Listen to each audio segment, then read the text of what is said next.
Welcome to What Does My Therapist Really Think? We need to talk about the good, the bad, the ugly, and everything in between of what mental health professionals face day in and day out. Today we are talking about the education system and what goes into really becoming a mental health counselor. I'm Andrea Piazza. And I'm Katie Valletto. And today we have an incredible guest. It's Dr. Ashlei Petion, a licensed professional counselor, adjunct professor, and a Pilates instructor. So she can help you with just about everything. Hi. How are you doing today, Ashlei? I'm doing well. I'm so excited to be here. Thank you so much for the warm introduction. Well, let's get into it. So you became a mental health professional yourself, and then you said, I don't just want to do that. I want to learn how to educate mental health professionals and kind of play this full journey role. Can you tell us a little bit about your story and how you made that decision? And you have so much education, how you've walked through that, if you provided services after school, what that looked like. I will take this way back to high school. As a high school student, I was in the International Baccalaureate program or IB program, and one of my electives was psychology, and I just fell in love with the subject, and I really enjoyed that. And it led me to pursue a major in psychology for my undergrad career, and at that time, I didn't really know what I wanted to do with it. I just knew that I enjoyed the topic. I found it interesting. It was the classes that I look forward to going to the most. And I remember taking this one class at the University of Florida in my undergrad. It was called Psychology of Suicide. And we had a guest lecturer from a local crisis center talk to us about suicidology and suicide prevention. And I'd never considered, pursuing suicide prevention. But at the end of his presentation, he said, by the way, we also host the National Suicide Hotline, and we're looking for phone volunteers. So if you submit an application, we will give you training that you have to pass through in order to make it to the phones. We have about 60% that actually make it onto the phones, but it would be good experience if you're wanting to become a counselor. And so I did the thing. I applied to become a phone counselor and went through the training, and it was really intense. And then at the end, I was able to make it onto the phones, and I was doing phone counseling as an undergraduate student before I even pursued a master's in counseling. And so that experience was incredibly eye-opening. I saw the inner workings of the mental health care system without actually having full access to it. So that was kind of nice, like a nice way to get a preview or kind of dip my toe into the field while having this very real clinical experience. And one of the other benefits of being in a setting like that was that I had access to LMHCs, psychologists, LCSWs. Like I was in touch with all of those different folks from across the different mental health professions. And from there, I was kind of being mentored and kind of like thinking of which direction to go. And so at the time, I just wanted to do counseling. And so I had folks say, don't get the PhD in, psychology. It's 5-6 years and social work is not totally clinical. So I ended up going the LMHC route.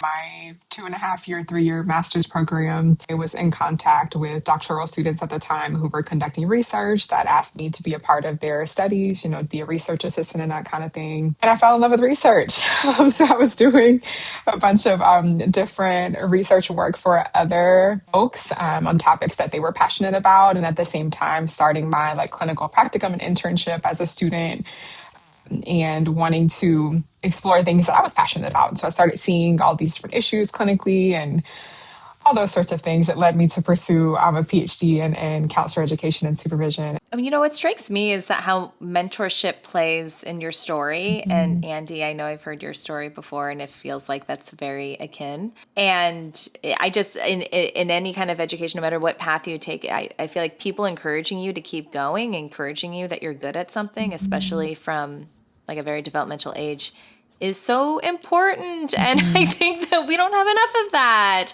Just a little bit on my story. I really wanted to pursue acting and comedy since I was a little kid. And my high school decided that no one was good enough for the senior play, so they cast the teachers instead. So, so now here I am as a 35-year-old in LA, still trying to pursue my dreams as what I wanted to do as a kid. Sorry to take on that tangent, but I would love to talk a little bit about mentorship and what that meant to you. And Andy, please chime in too, because I know you have some wonderful insight to that as well. Mentorship means a whole lot to me. It was actually one of the first research studies that I was on, and the first time that I thought about it in a very clinical educational way. I think mentorship is really embedded into a lot of ethnically minoritized communities. Just thinking of, I've got aunties who are not blood related to me. They're like my mom really close friends who are essentially family, and their children who are like my cousins. And, it's one of those things, you just say the word and you don't think about the lack of kinship, but there really is a close relationship, and in terms of just being mentored and being guided throughout life or career, whatever the thing may be. But I do find that there is a unique affinity in spaces like the counseling profession where the social demographics might mirror that of the larger population. So thinking of myself, I'm African American, how we make up 13 to 14% of the US population, but a much smaller number of mental health counselors. And so when you think about, those in the counseling profession, and then trickling down to counselor education, like the percentage, I'm not even sure off the top of my head, but I remember reading at some point that it's even lower for counselor educators. So I think there's a natural affinity when you walk into a space, whether it be virtual or in person, and you see someone who looks like you, or I see someone who I know they're from a group that's marginalized in this space, and wanting to, help them up the ladder, wanting them to have access to and enter the profession because, not only for themselves, but I see the larger picture as well of like all the clients that they could impact who look like them, all of the stigma and barriers to accessing mental health, that having a counselor or a counselor educator who looks like that person can be the ticket, can be the way into getting this person the resources and the support that they need. So yes, mentorship can really make or break an educational experience. I remember, I'm not a first generation college student by any means, but I remember just being the first to talk about mental health in my family. I remember when I told my parents I was, majoring in psychology in undergrad, it was like, what? You're not going to make any money in that field. You want to work with crazy people, just a lack of knowledge about what it means to be a part of this profession. Whereas now, of course, they know differently because of me. I'd say that mentorship really helps to kind of bridge the gap where you can see yourself in that role. I certainly had, as Ashley kind of alluded to, like those make or break people for me. Even going back to like kind of what you're saying about the AP psychology days, like I was falling asleep in class constantly, just there to be there. And my AP psych professor was like, first of all, wake up. Second of all, like this is something I think you could be really good at if you just try. And I was like, oh, somebody cares and they're going to be noticing what I'm doing. So I did try, and I, fortunately did very well. And then he was like, I think maybe high school is not challenging enough for you. And he put me in all these psych courses at the local community college. And then it kind of snowballed from there. I had incredible mentors at the University of Florida where I also went, who kind of got me through it. Just the people that care enough about you for you to care enough about your education and what you're doing, and then to keep going. And then absolutely in my mental health graduate degree and beyond that, I have a really great mentor now who's in my PhD program, right?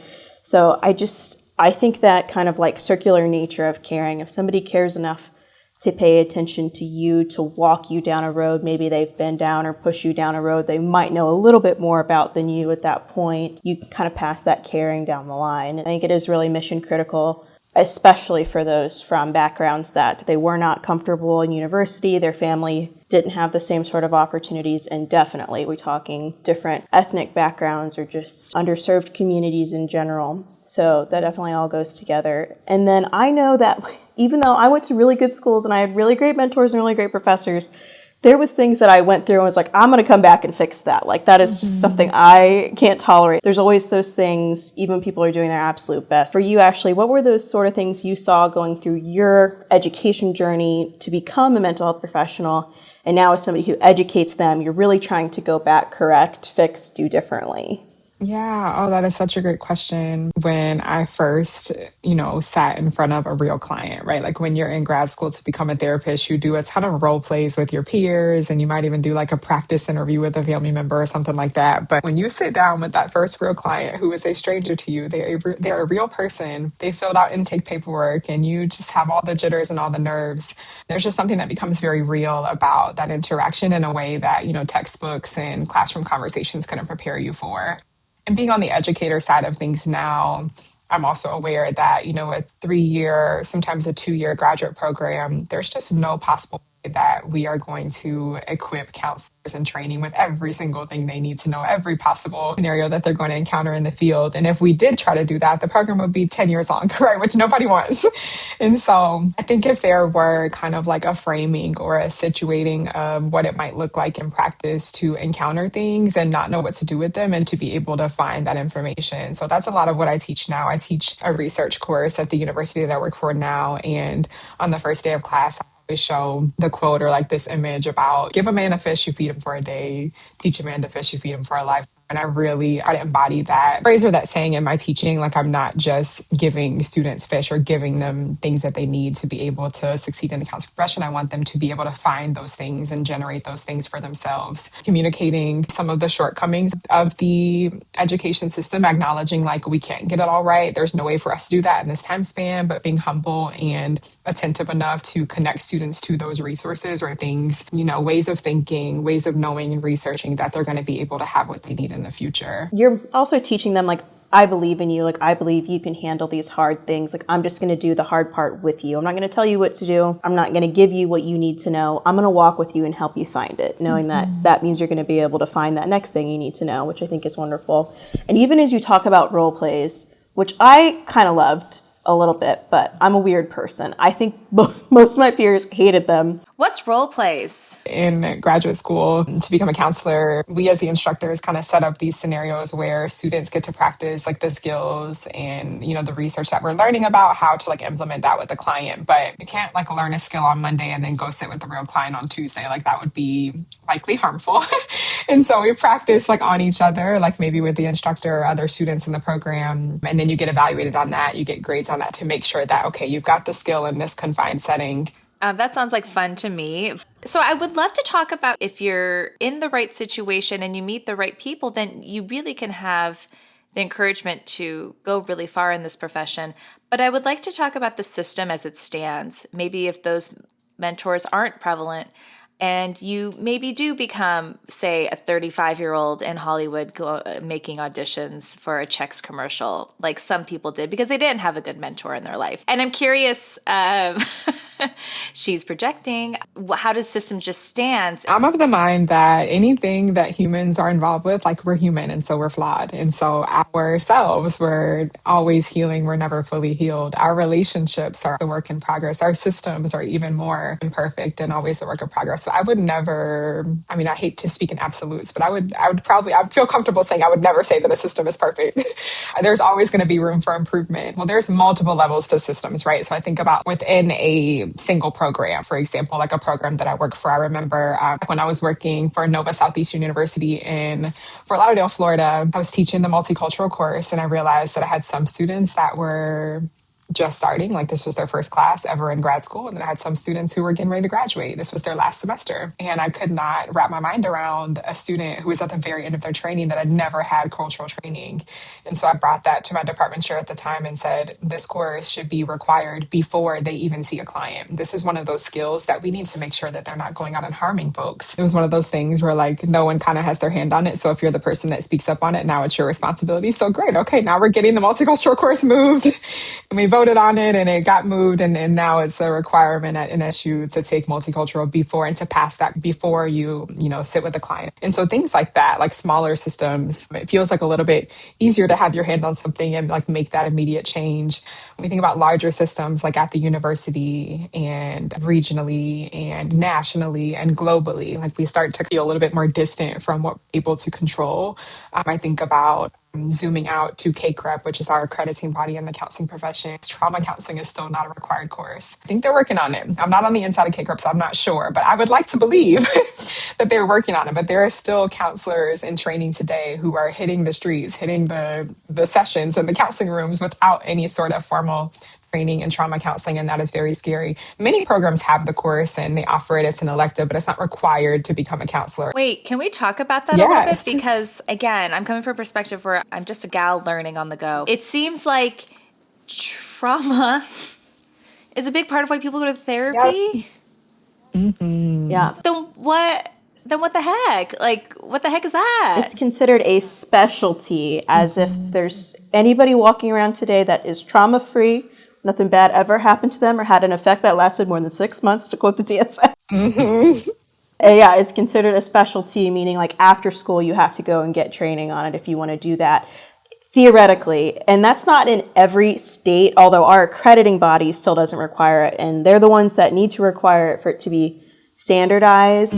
Some states make you take it before you can get licensed. So like, I don't think I took the official trauma course at UCF because I didn't have time with my other specialties. I took the trauma course that was available to me. And then after school, I had to go and take more trauma courses to be able to get licensed in other states, which I was fine with. I think I even took like a graduate level course, but that could be a huge limitation for a lot of people because those CEUs or those additional like graduate level courses are very, very expensive on top of this expensive degree you just paid to get that's going to pay you $20 an hour for the next 2 years while you're an associate. It's wild ride. That's a really good example. It is. And not to mention, like, I feel like it kind of came to K-Corp's attention a lot, like during COVID. And I was on a special task force during that time. So I was kind of like more in the mix, but now I'm out of it. But during that time, it was like, whoa, everyone's experiencing trauma. And it's like, everyone was experiencing trauma before this, but yes, especially now.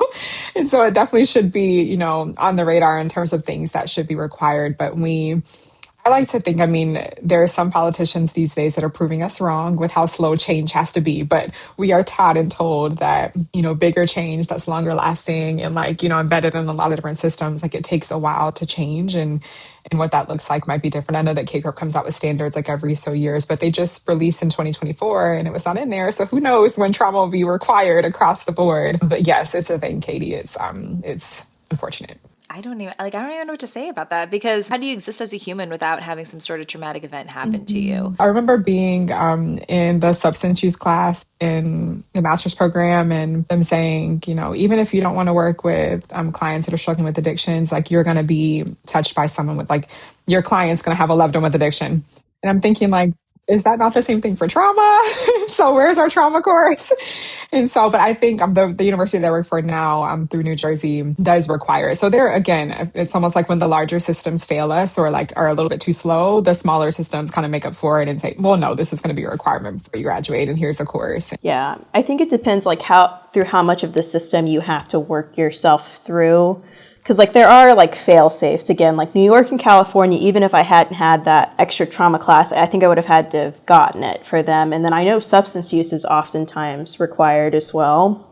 But yeah, it's slow moving. There's a lot of things like that you're like, oh, well, she's a counselor, he's a counselor, they're a counselor, like they must know XYZ. Obviously, they had classes on it, we're trained in it, and I'm like, no, we did not. We had eating disorders on one slide, like that was it. That was all in one diagnosis class. Like we did not learn them to really seek out. Yeah. Yeah, and it seems interesting because it seems like as things become more prevalent in our different cultures, like for example, GLP-1s are so mainstream right now and so common that I'm sure that brings a whole new conversation to people's relationship with food. Things like that, things like the pandemic, things happen in our world and our culture that must radically shift what you're seeing in the mental health world that therefore should be reflected in the education system. Absolutely. They're trying, Even when I was there, they had brought up AI. Like AI was definitely not a thing. Like, it's almost a decade ago now. Even then, there was conversations of like, one day this thing could come along and it's going to completely change how you work. And it could be a threat to some of the ways you're working. And we were like, we're not paying attention to that. That seems crazy. They showed us this like video of a scary robot doing therapy and stuff like that. But they really do try and stay ahead.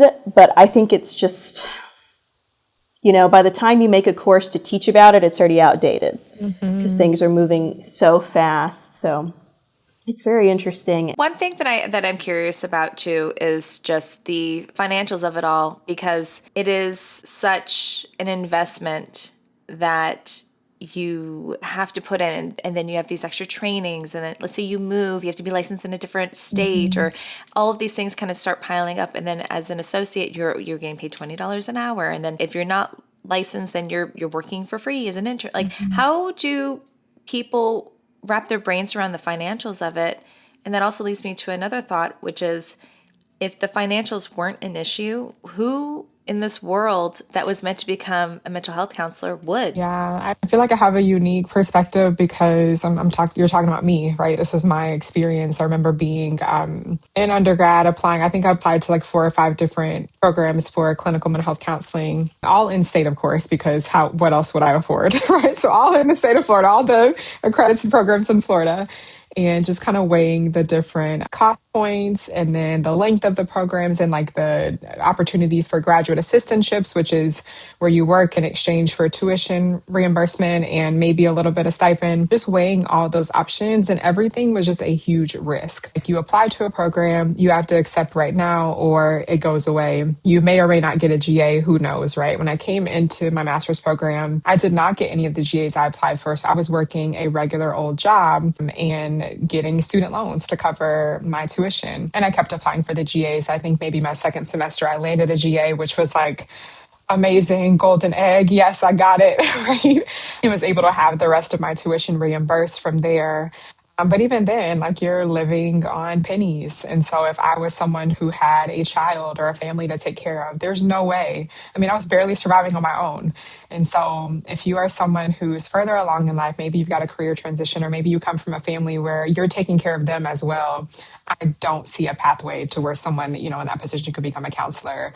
So I think of myself as like privileged enough to make it through the program, to get the GA, to be able to only have to support myself and not have to support other family. And then while I was in the program, I was able to apply for different like fellowships and scholarships. Like the National Board for Certified Counselors in BCC has minority fellowships. So if you're listening to this and you are a minority student, whether it be racially, they also take gender and sexual minorities, but there are huge fellowships, which a fellowship is different from a scholarship in that you have to do things in exchange for the money, but most times it's things that are relevant to your professional development, like presenting at a conference or engaging in a mentorship program. So things like that. I got, $10,000 from NBCC for being a part of this program for a year, which was life-changing. That was the year that my laptop died. And so because of NBCC, I was able to purchase another laptop, which would have not happened had I not been a part of that program. And so just things like that just make it really difficult. And not to mention, like, once you get to practicum, you're still taking classes, and then now you got to see clients 2 days a week. And then once you go to internship, you're full-time. You're basically working a full-time job with little to no pay. I say little, maybe some people had a little stipend, but most internships you're working for free. And so again, if you're someone who has bills and things and you have life to take care of, like, it's dang near impossible. I know, I don't know about you, Andrea, but I remember going through grad school and there was like a portion of us who were kind of like working it out on our own and scraping pennies, and the GA and the fellowship and the scholarship. And then other folks were like married to someone in a profession that actually paid them well. Yeah. Or like still living at home and had family support. Unfortunately, like, I think a lot of counselors, like, that's the privilege. I have so much to say about this. I think if being a counselor was a male-dominated profession, this would absolutely 100% not fly. Like, thinking about, I was fortunate enough to go on and get an MBA after my MA, because I'm a psycho. You get paid, $60,000, $75,000 to be an intern. And, they didn't have any more education than we have. But yeah, we worked for free. I worked 6 jobs through grad school. When I was 18, my family was always like, you got to go to college. You're going to college. And I was like, great, I'm going to college. I got there. I think they helped me get my first apartment. And then they're like, all right, well, you're on your own now. I was like, oh. Okay. And they're like, you got to take out loans. And so I've had them since 18. Mm-hmm. Yeah. But in grad school, to become a counselor, it was supposed to be a program for working adults, which is such a lie. But anyway, yeah, I worked 4 to 6 jobs the entire time. And then I never got a GA. I applied to get that, teaching assistant, work in the desk at the counselor education office. I applied to every single one, and I don't know if I just wasn't likable or what the problem was back then. I never got one. I mean, there's one seat and 70 students. So just numbers wise, it's it just doesn't work out in our favor. Yeah. Yeah, it was just a gamble. I just wasn't competitive for those at the time. I, towards the end, did get some scholarships. I did the integrated healthcare one, which was almost more like a fellowship. They gave you $10K, and then you would go and work on these teams of doctors and nurses and social workers and physical therapists, and we would go into the rural parts of Florida and do these pop-up clinics. I loved it. I was having the time of my life. And then we'd go to Grace Medical, where they would have free psychiatric care nights, and We do rotations with the doctors. I went to Advent Health, So that was kind of another job. They were giving me $10,000 over, the year or whatever. But on top of then I would go teach dance to people with special needs across town. And then I would go back to my other job, work at Aspire overnight, sleep on a yoga mat on the floor, wake up, give people pills, go back to bed. It was crazy.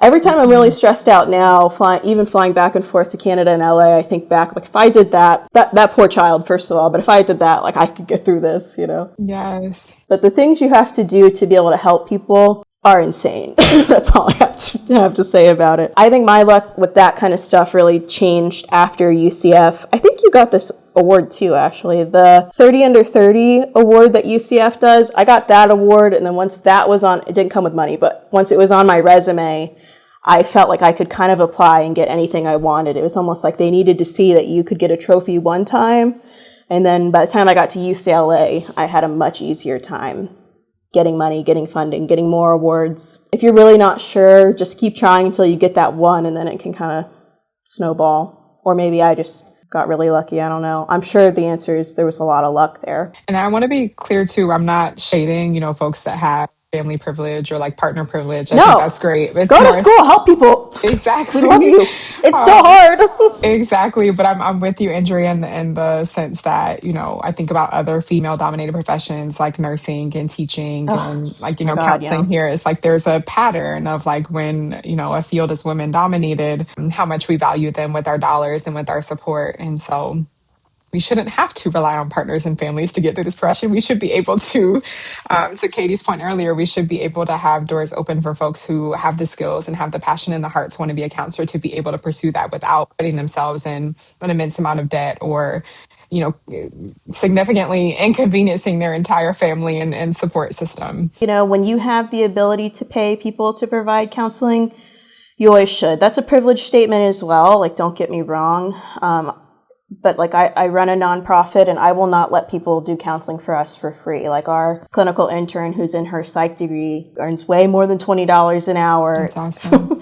I just could never tolerate that. So I think is like the people who went through it and, now we're maybe the ones hiring interns or bringing people on. Like the only way it's going to change is if we're willing to change it and not stick with the status quo, which is really hard sometimes. Mm-hmm. My business was pretty big before we were able to do that. And I hope we could do more and more of it. We have to kind of promote this, like, this is a valuable service that should always be compensated and paid for. Easier said than done, I'm sure, for most of our nonprofits who just lost all their federal funding. So maybe I shouldn't tout that. But when you can, try and pay people. What do you think would be sort of an ideal counselor education experience from start to finish, from what you experienced going through it for yourself, from you experience studying it, learn how to do it well, and now being in, professor and adjunct professor role, really taking people through that.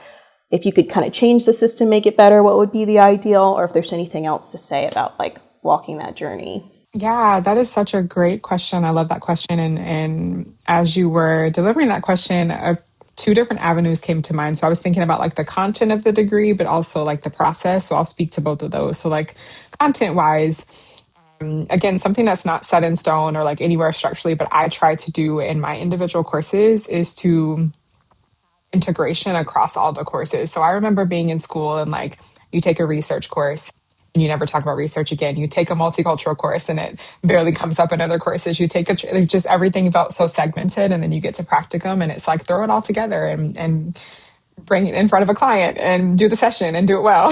Right? And so where I am now, when I talk about multiculturalism with my students, I'm talking about, okay, what is it like for you to, I just had this conversation the other day of like, you are seeing a couple for the first time and they ask you if they can bring their third partner in the room.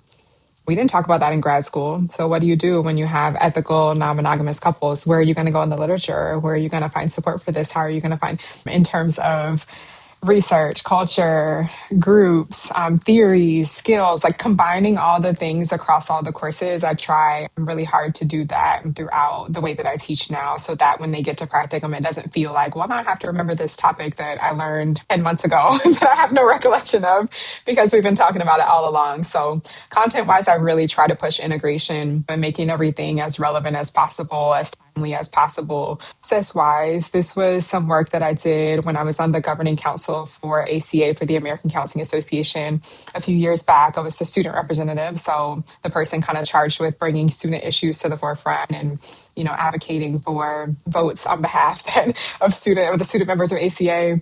And one of the big conversations that I pushed, I wouldn't say that I started it. It was already a conversation when I came onto the council, but it was this idea about student pay for interns. And so I was told the same thing that I mentioned earlier: change is slow, but let's talk about what it could look like, right? So we're brainstorming. We think about our sister professions and how they do things. I'm thinking about APA specifically with psychology and how they are really tied to the medical model and how they doctoral level interns, they, do the whole match process and they're like almost like medical residents and there's a pay associated with their internships. So we talked about what that could look like for our CMHC, the clinical rehab programs, the marriage and family programs, like what that could look like. And then we talked about how with APA there are accredited sites for for accruing hours and things like that. So there is conversation happening. Like I said, I'm not on the inside of that anymore. It's one of those unfortunate roles where like if you're in it, you're in it. And once you leave, like you have no idea of what's going on until they release a public report. So not sure what's going on with that. But you look at the ACA strategic plan and see kind of like where they are in terms of what's in the works for the years to come. But just thinking of really pouring into those sites that pay. I'm thinking of you, Andrew, you mentioned Aspire, and Aspire was one of those sites in Central Florida that did give interns a stipend. It wasn't much, but it was more than what I got at my internship site, was a whopping Better than $0. zero. Yeah. They were definitely Exactly. trying towards the end. Yeah. Yeah. And And they at least so, hired us. If you were in school, they yes. would let you work there as a tech. So it was better than nothing. Yes, exactly. And so really giving our dollars, our time, and our support to sites and systems that are committed to, hiring students, because this does, help to close that gap between access and no access, especially marginalized folks being able to access this pathway to becoming a counselor. And think about, the pathway to integration and kind of combining all the things that we learned. That's my instructor brain. And then like my systems brain is like, they need to pay us. Like we have to be able to get through. We have to be able to live. Life is expensive. The economy is tanking right now. And so I think it's very real to consider like the financial impact of becoming a counselor and how we as counselor educators, folks that are, impacting policy. I mean, I remember when I brought it up in the governing council, there were folks that mentioned, well, it's actually illegal in some states to receive pay as a master's level clinician because, you don't have the degree yet. So to do a service that you don't have the degree, like there has to be a way we can get around that, right? Because you're earning the degree. And so we just talked about all And you're the still doing it. Yeah, exactly. and like you can be like a bachelor's level counselor technically. I don't know. That all that stuff drives me crazy. Right, in social work, but you couldn't like walk somewhere and with like your bachelor's in psych and be expected to be respected. But then there's like bachelor's level social workers doing counseling. So it gets really sticky. And I think that's another issue is like the lack of solidarity between the helping professions. Yeah. Like social work does their own thing, psychology does their own thing, and then counseling, we're kind of like the little step sibling because we're the newest. So Yeah. there's even politics, but across the professions, and there's so much I could go into with that, but it's a different podcast. I feel like a lot of the things we're talking about systemically contribute to burnout. Probably also another episode, but we could do a little bit of it here. So, Ashlei, you recently left your job as a full-time professor. You're still adjunct, but you're kind of pulling back and redistributing your time a bit. Did burnout play a role in that decision? If so, how so? And tell us what you're doing now. So I will say, I think I experienced like anticipatory burnout. Like when I look at like the criteria, I mean, it's not an official diagnosis. When you look at like all the science and you look at the assessments for burnout, I wasn't quite experiencing like compassion fatigue. Like I still very much cared about the work that I was doing. Still felt very deeply about it. I think I was still like taking care of myself in other ways. Like I do Pilates. I'm also a runner nowadays. And so I was still like doing all the things, but I just knew that this was not a long-term, like sustainable way of life for me. And so burnout exists, like people experience it. And I think that could have been me had I, ignored my intuition and just kind of like stayed within the system that, I was trained to work in. The fear of, sinking into burnout definitely contributed to my decision to leave academia full time. And this is unique to me. Like, I'm only speaking from my experience. There are folks that have long, fulfilling and happy careers in academia. And then there are a lot of folks who, succumb to the burnout and experience it in different ways and, across their career. So everyone's experience is different. I don't want to speak for others, but it was definitely, I feel like it was on the horizon for me. And I just didn't like the way all the expectations, there are so many more things than just getting in front of the class and teaching the PowerPoint. Like, that is probably like 10% of the job. There are so many like committee meetings and expectations at the college level, expectations to be like doing research and presenting at conferences and mentoring students and advising students. And there's just so many roles. And I know what made more sense to me was, again, being in front of students as an adjunct now. That's all I do. I have no meetings. I just teach my class and I get to go home and that's it. And I love that. And so it was a way for me to focus on the part of the work that I enjoy the most. Fun tidbit, a lot of instructors or professors at like research one institutions or like universities where there's a high level of research activity, they want to do more research so that they don't have to teach as much. So they call that like buying Yeah. out of a course. You get $1 million grant from the government. Oh, that means you teach 1 or 2 less classes per year in your contract. And that's like the golden standard when you don't have to teach as much. It's like, I want to teach. I don't want to lose my classes.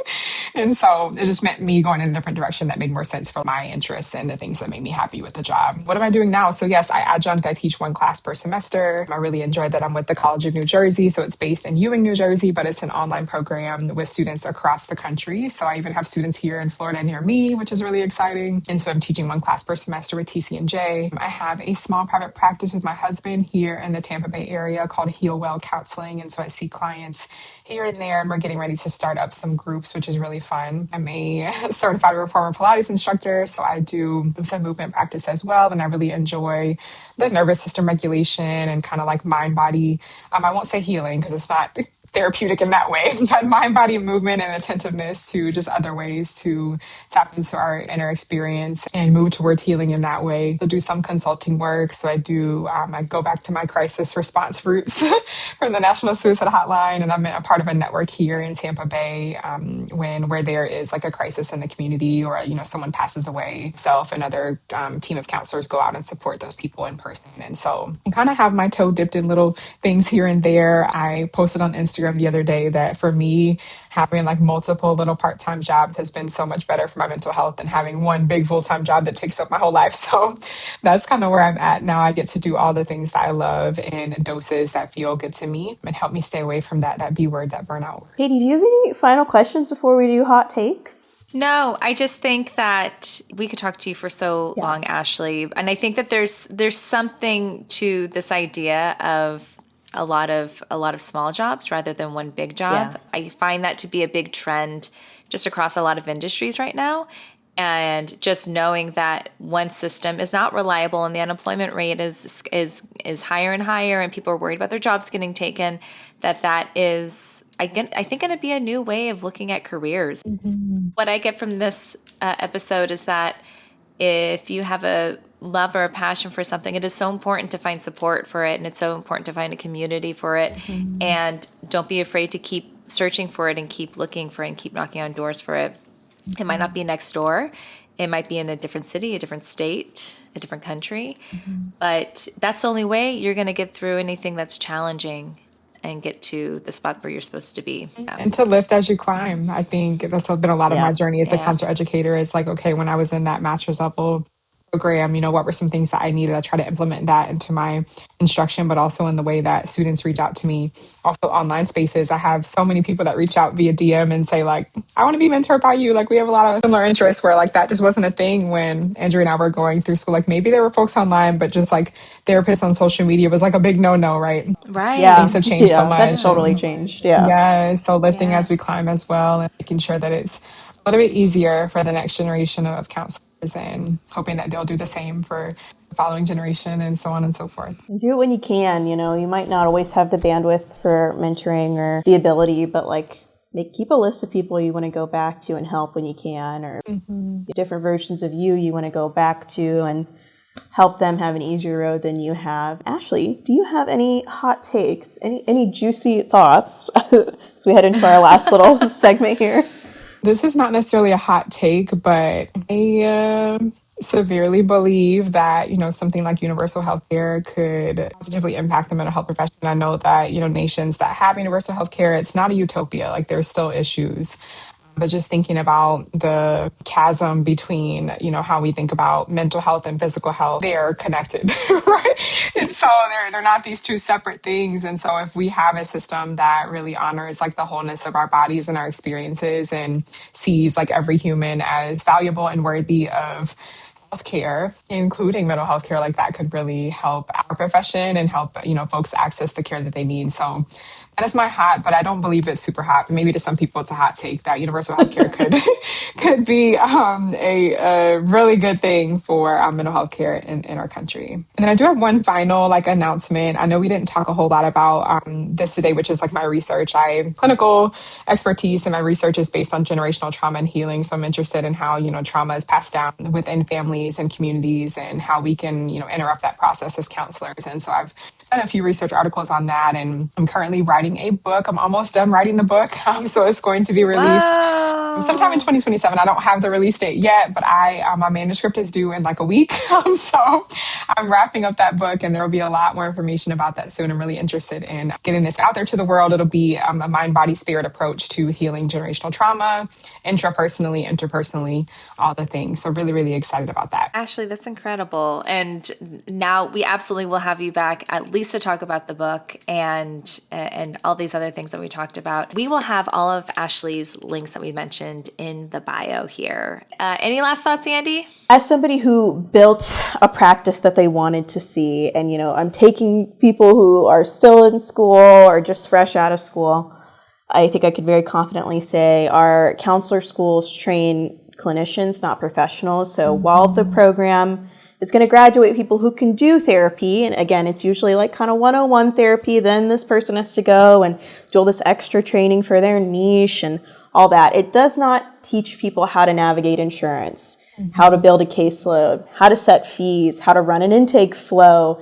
We have to build that for every single person that comes in. While we are happy to do it, it's really hard. It's really hard. So I think if we could graduate more, well-rounded professionals, they would be much more prepared to be as successful as they can off the bat. The other thing is the associate years. So in Florida, you're a registered intern. You graduate and you're a registered intern, which is such a bad name because you're not an intern. It just means that you're basically like a resident. You're not like a fully licensed counselor yet, but you have your master's degree and you are under supervision. You go and talk to a supervisor once a week or whatever you've decided on how you're doing and get support. But you're a fully fledged professional. And I think not only are the, practicum internship years while you're still in school exploitative, those associate years are really structural exploitation, not a training stage. Like very rarely are you still being trained. We're just extracting as much energy for as little pay from those people as we can.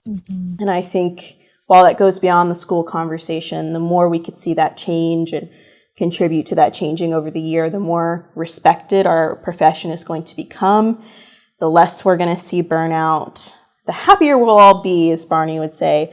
So those are my two hot takes I'm going to just leave on the table. And I am working to do what I can for them. And I know Ashlei is. Yes, so hopefully right in 10 years, we're going to have a different conversation about those things. But I'll leave it there. And then, are we ready for our theme song, Katie? I think we're ready for our theme song. Thank you so much, Ashlei, for joining us. Thank you for having me. Okay, cue Kenny. What Does Your Therapist Really Think is a Drea Media production. Theme song by Kenny Gray. If you want to follow us on Instagram, TikTok, all the socials, go ahead and do it at Drea Vita. Have a question for a future episode? Go ahead and send us a DM. Start your mental health journey today and head to dreavita.com. Don't forget to like, subscribe, and send someone this podcast. They might like it. We'll see you next time.